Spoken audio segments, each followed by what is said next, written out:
Hi everyone, welcome back to our channel. आज की video में हम डिस्कस करेंगे गोपाल स्नैक्स लिमिटेड के आईपीओ के बारे में।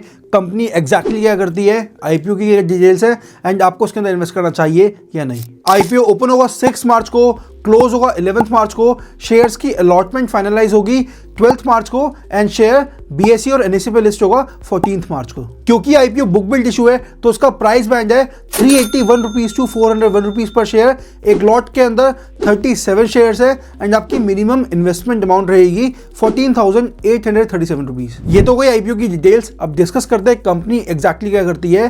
गोपाल स्नैक्स लिमिटेड 1999 के अंदर फाउंड हुई थी एंड इनका मेन काम है, एज द नेम सजेस्ट, ये एथनिक और वेस्टर्न दोनों तरीके के स्नैक्स ये बनाते हैं और उसके अलावा कुछ और भी स्नैक्स हैं इनके जो कि ये इंडिया में भी बेचते हैं, इंटरनेशनली भी बेचते हैं। अब आप कहोगे एथनिक और वेस्टर्न स्नैक्स, तो मैं आपको कुछ एग्जांपल दे देता हूँ। एथनिक स्नैक्स हो गए जैसे नमकीन हो गई, गठिया हो गई। उसके अलावा अगर वेस्टर्न स्नैक्स की बात करें तो वॉफर्स हो गए, एक्सट्रूडेड स्नैक्स हो गए, स्नैक पैलेट्स हो गए। तो ये कुछ स्नैक्स के एग्जांपल हो गए। उसके अलावा ये फास्ट मूविंग कंज्यूमर गुड्स के अंदर भी डील करते हैं, जैसे पापड़ हो गए, स्पाइसेस हो गई, बेसन हो गया, आटा हो गया, नूडल्स हो गए, रस हो गए, सोन पापड़ी हो गई।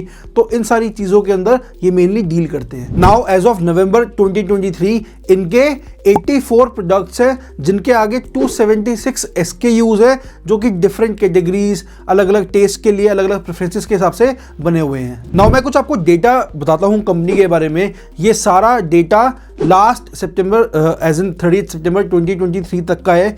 इससे आपको आइडिया लग जाएगा कि कंपनी एग्जैक्टली किस लेवल पे ऑपरेट कर रही है। कंपनी ने अपने प्रोडक्ट्स 523 लोकेशंस में बेचे हैं जो कि अक्रॉस 10 स्टेट्स और 2 यूनियन टेरिटरीज में मिलाकर 523 लोकेशंस में बेचे हैं। उसके अलावा उनकी टीम के अंदर 741 एम्प्लॉयज़ हैं जो कि सेल्स और मार्केटिंग के अंदर हैं। उसके अलावा इनके पास 617 डिस्ट्रीब्यूटर्स हैं। इनफैक्ट अपने डिस्ट्रीब्यूशन नेटवर्क को स्ट्रॉन्ग करने के लिए इनके पास 263 लॉजिस्टिक व्हीकल्स भी है, which is amazing. Now company के पास 6 मैन्युफैक्चरिंग फैसिलिटीज है जिसमें से 3 प्राइमरी फैसिलिटीज है जो कि 2 गुजरात के अंदर है, एक महाराष्ट्र के अंदर है एंड 3 एंसिलरी फैक्ट्रीज है। एंसिलरी फैक्ट्रीज होती है जो प्राइमरली मैन्युफैक्चर ही नहीं कर रही लेकिन उसके अलावा भी बहुत सारे काम होते हैं उसको सपोर्ट करने के लिए, तो वो वाले काम करती है जो कि तीनों फैक्ट्रीज गुजरात के अंदर ही है। नाउ इनकी total production capacity 4 lakh metric tonne की है, 4 लाख मीट्रिक टन से भी ज़्यादा है, विच इज़ अमेजिंग। एंड इनके ऑलमोस्ट 70 डिस्ट्रीब्यूटर्स हैं जो इनके साथ 10 साल से जुड़े हुए हैं। That shows the deep roots of a company. आपने शायद रिसेंटली देखा भी होगा शार्क टैंक पे या वैसे भी कि it is not in India especially, it is not just about a good product, it is always about a good distribution as well। तो कंपनी का डिस्ट्रीब्यूशन नेटवर्क अगर काफ़ी अच्छा होगा, सिंपल सी चीज़ है कि अगर मेरे नेटवर्क में बहुत सारे पान वाले हैं, बहुत सारी छोटी छोटी दुकानें हैं, चाहे वो मेरे डिस्ट्रीब्यूटर्स के थ्रू हो, लेकिन अगर वो मेरे नेटवर्क के अंदर हैं तो कहीं ना कहीं मेरे को फायदा है कि अगर नया प्रोडक्ट लॉन्च करना है तो वो जल्दी से लॉन्च हो जाएगा, अडेप्ट हो जाएगा। बिगेस्ट केस स्टडी है इसकी पल्स टॉफी की ऐड भी आने से पहले वो 100 करोड़ रुपए का रेवेन्यू कर चुके थे क्योंकि डिस्ट्रीब्यूशन नेटवर्क उनका काफ़ी स्ट्रॉन्ग था। सेम इनका दिख रहा है, चाहे उतना स्ट्रॉन्ग ना हो लेकिन इनका भी डिस्ट्रीब्यूशन नेटवर्क काफ़ी स्ट्रॉन्ग है। ना अगर मैं स्टैट्स देखें तो इनका रेवेन्यू पास्ट फाइनेंशियल ईयर में 3.1% से बढ़ा है एंड इनका प्रॉफिट 170% से बढ़ा है, विच इज़, मतलब मैं बोलता हूँ हमेशा कि अगर जिस साल आईपीओ आ रहा है, अगर रेवेन्यू बढ़ा है, प्रॉफिट बढ़ा है, ओके आई एग्री, लेकिन रेवेन्यू सिर्फ 3% बढ़ा है, प्रॉफिट 170% बढ़ा है। मैं कुछ नहीं बोल रहा, आपके सामने है। This is not a recommendation at all. तो ना मैं आपको गुड रिकमेंडेशन दूंगा ना बैड रिकमेंडेशन दूंगा, मैं आपको सारे स्टैट्स बता रहा हूँ, अपनी रिसर्च बता रहा हूँ, अपना बेसिक फीडबैक दे रहा हूँ। बाकी कॉल लेना आपके हाथ में है, सिंपल। चलो अभी अमाउंट्स देखोगे तो सारी अमाउंट्स करोड्स में है। 2021 में जो फाइनेंशियल ईयर एंड हुआ है तब इनका रेवेन्यू था 1100 करोड़ रुपए के आसपास एंड उस पर इनका प्रॉफिट था 21 करोड़ रुपए। उसके अगले साल इनका रेवेन्यू था 1300 करोड़ रुपए जिस पे इनका प्रॉफिट था 41 करोड़ रुपीज़।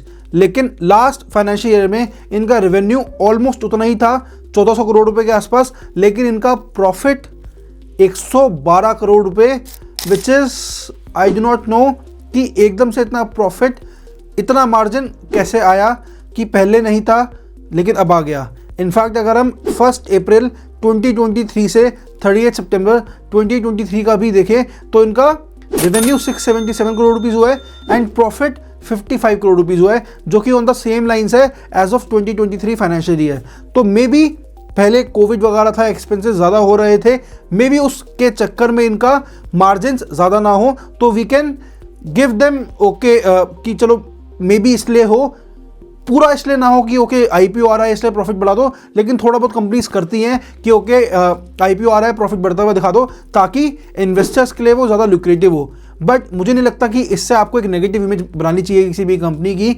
आप ओवरऑल कंपनी को देखो कि वो किस तरीके से काम कर रही है, उनके क्या प्रोडक्ट्स है, क्या प्रोडक्ट्स की डिमांड है, क्या उनका मैनेजमेंट स्ट्रक्चर है, क्या काम करने का तरीका है।